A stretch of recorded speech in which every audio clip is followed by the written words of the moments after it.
Hello aspirants, welcome to Vishnu IAS Academy. Hope you are all doing well. Hope you are doing well with your studies as well. So today, in the series of UPSC Mission 2026, today is the next part which I am going to deal with the ultimate book list for GS paper 3 and GS paper 4 as well. Okay, come, let's start that.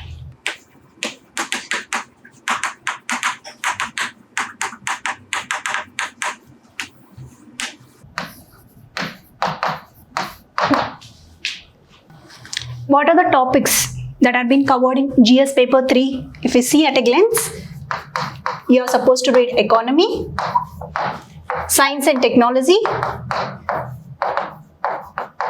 environment,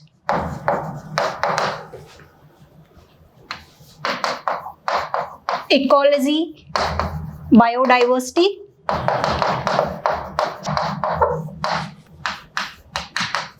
disaster management,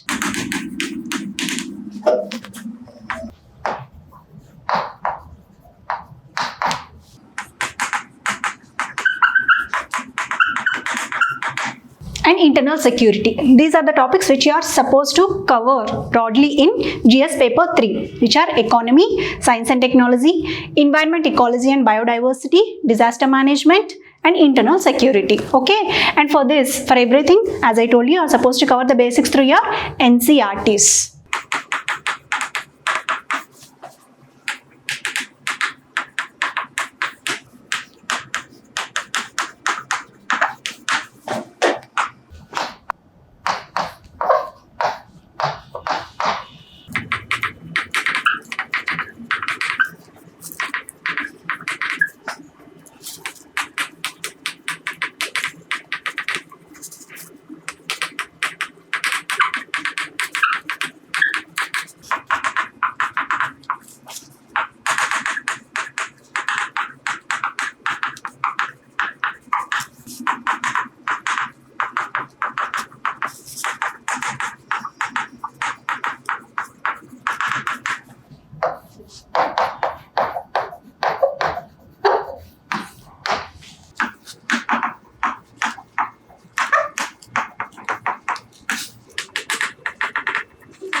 See, when it comes to economy, two parts are supposed to be read by you. One is static portion and another one is dynamic portion. When it comes to economy, you know, there will be huge aspects as well as huge space for current affairs as well, dynamic topics as well, because economy will be growing or taking place, changing on daily basis. So for that, you know, you are supposed to be very thorough at your current affairs topic. But in order to understand those current affairs, you should have the, you should be very thorough at your basic conceptual level also. Okay, for that, you are supposed to go through NCERT's class 10th.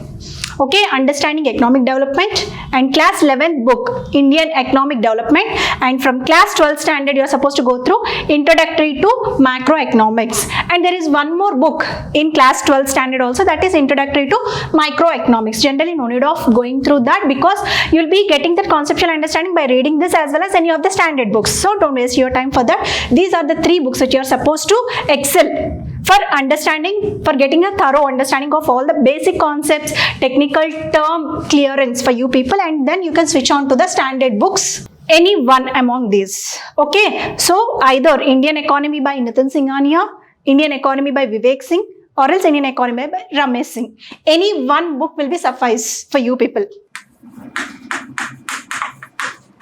Okay, don't waste your time. For me, on my personal aspect, you know, I found Ramesh's book very bulky and its language is also quite complex. But when it comes to Nitin Singhania or Vivek Singh for that matter, it is it is written in a very easy language for you people to understand. So, anyone out of these two books will be enough for you, for the standard books. And other than this, for current affairs, okay, you're supposed to go through your newspaper as usual, okay, and economic survey, very must, budget, Okay, generally when it comes to current affairs, you know, you're supposed to be alert and aware of the current affairs which have happened from the past 1.5 years, okay, till you give your examination. Based on that, you just calculate yourself and start reading. Okay, so and these are the other more 3 books or the newspaper for current affairs which you are supposed to be thorough in. Okay, and you can also go through any of the magazines as well, current affair magazines.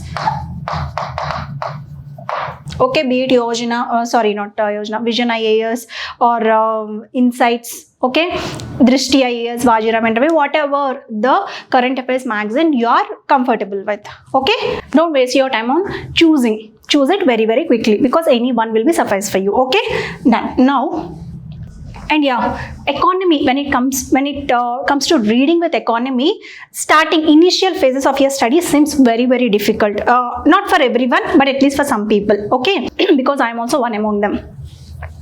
Don't get worried or scared about this because gradually again, you know, in the second reading or in the third reading, trust me, it will be very, very easy for you. And you know, you can relate these standard items or the technical terms which you have read from the NCERT books or your basics and apply them very, very easily in your dynamic concepts as well.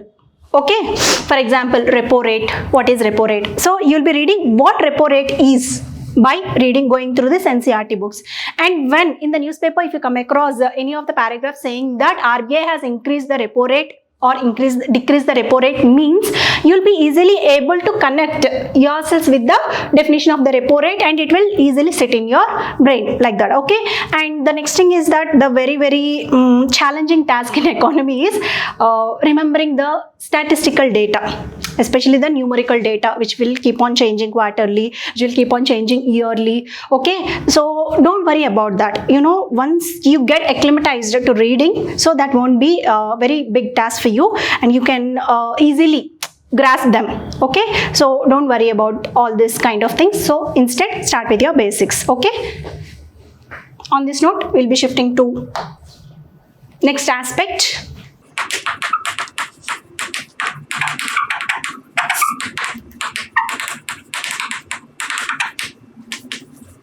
Okay, next topic.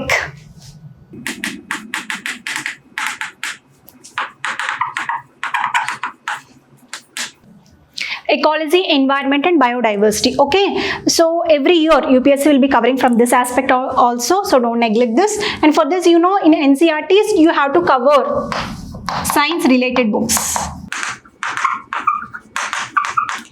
especially biology. Okay, in biology also, please don't read each and every chapter, which is not at all necessary. You go through the syllabus. Okay, based on the syllabus and previous year questions, you just select the chapters and read only those selected chapters. Enough.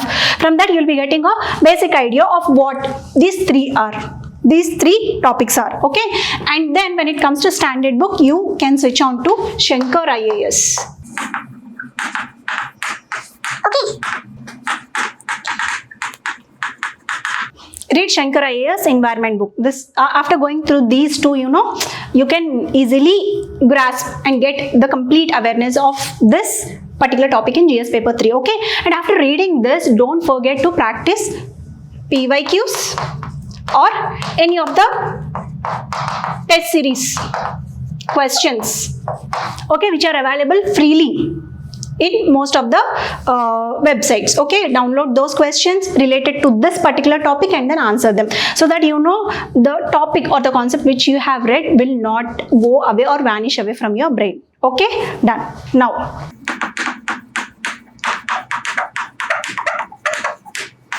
when it comes to science and technology, two portions are there as usual. Okay, one is static and the other one is dynamic. Okay, so for science and technology, the more weightage is given to the dynamic aspect. Okay, when it comes to static portion, you know, you need to go through very, very simple definitions that will be suffice for you in order to get an understanding of this dynamic concept. Okay, and for that, you know,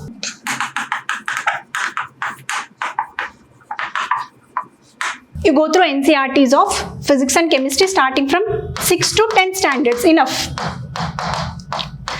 6 to 10 standards will be suffice for you, and that also remember, don't read each and every chapter and waste your time thereafter. Okay, again go through the syllabus, PYQs, check the technical terms which are matching from this chapter and from your syllabus or the PYQs, and then read only those chapters. Done. And after this, when it comes to standard book,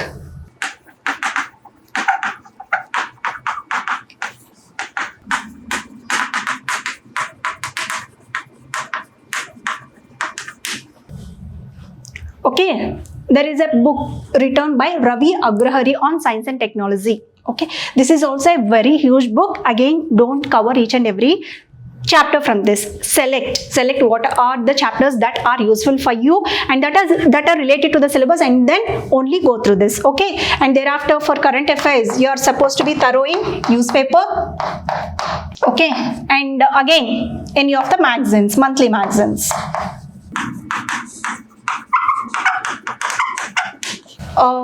And for when it comes to environment and ecology, Down to Earth magazine is also very, very useful. And you go through that, you just download it, no need of buying that. You can download that for free, and then see what are all the chapters that are relevant for your syllabus, and then go through them. If you find any article that has been given in the Down to Earth magazine that is irrelevant with your syllabus, go through that once. Okay, so Down to Earth magazine will also be very useful for your ecology and environment mostly. Okay, done. So this is all about science and technology, and thereafter what you are supposed to do, you have to practice PYQs or free test series questions. Download them, okay, from any of the websites and go through that. Try to answer them only when you are done with the topic, when you are thorough with this particular topic, then only you have to start writing your answers. Okay, done. Now, disaster management. For disaster management also, when it comes to basics, you go through. There is no particular standard book available in the market that will be covering the entire disaster management. So इसलिए पहले तो you go through NCERTs, okay, and then after that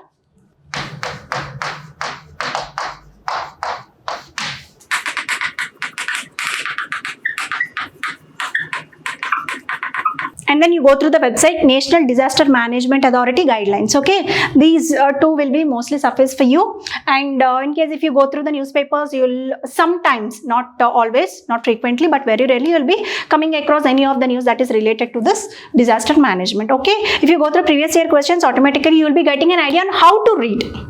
Now you'll be understanding it very clearly. Okay, other than this, we don't have any standardized or authorized sources for going through this disaster management. Done.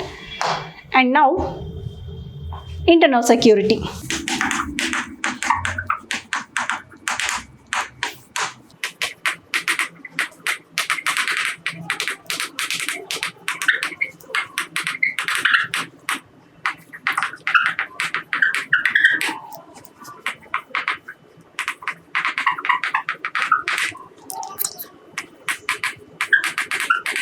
When it comes to internal security, there is a good book called as Challenges to India's Internal Security, written by Ashok Kumar. Okay, and after this, you have to go through IDSA website and also Ministry of Home Affairs. This would be suffice for you in order to cover your static portion as well as some of the dynamic aspects which are going through currently in our nation. Okay, if you go through these three, there will be more than enough for you. Okay, and finally, this is all about GS paper 3. Now coming to paper 4.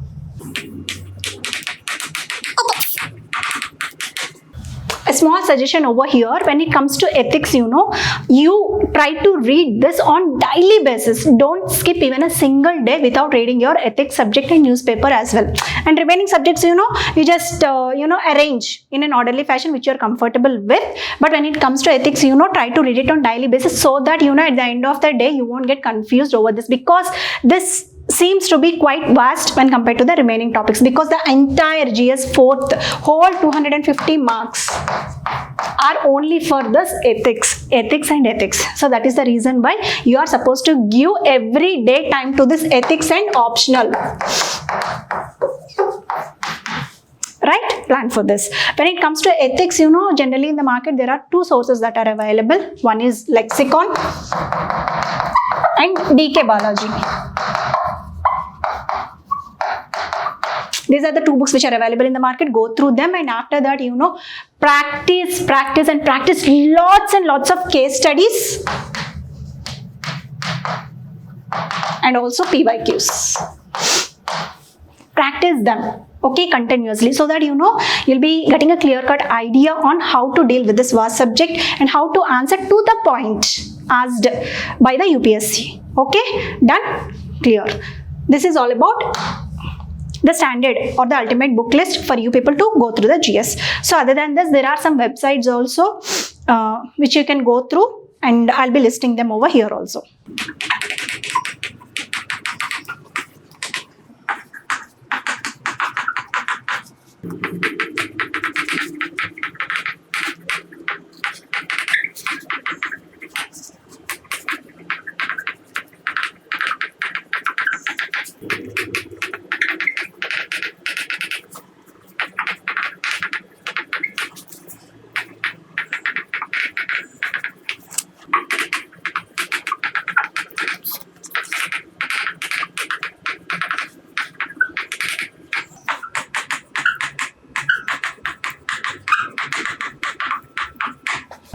Okay, these are some of the additional sources which I felt important for the preparation, which include ARC reports, okay, and use government websites wherever you feel they are necessary, and law commission reports, PRS legislative white papers, especially for GS paper 2, and ARC reports, specifically ethics in public services, which is highly useful for GS paper 4. Okay, Kurukshetra and Yojana magazines. These are some of the additional sources which you are supposed to cover in order to ace your GS preparation. If you feel any other sources or material that you feel important, please do let us know in the comment section, and also please do subscribe for Vishnu IAS Academy for more these kind of videos. Okay, so I hope this will be very useful for you, and tomorrow we'll be coming up with another new series. Till then, all the best. Bye.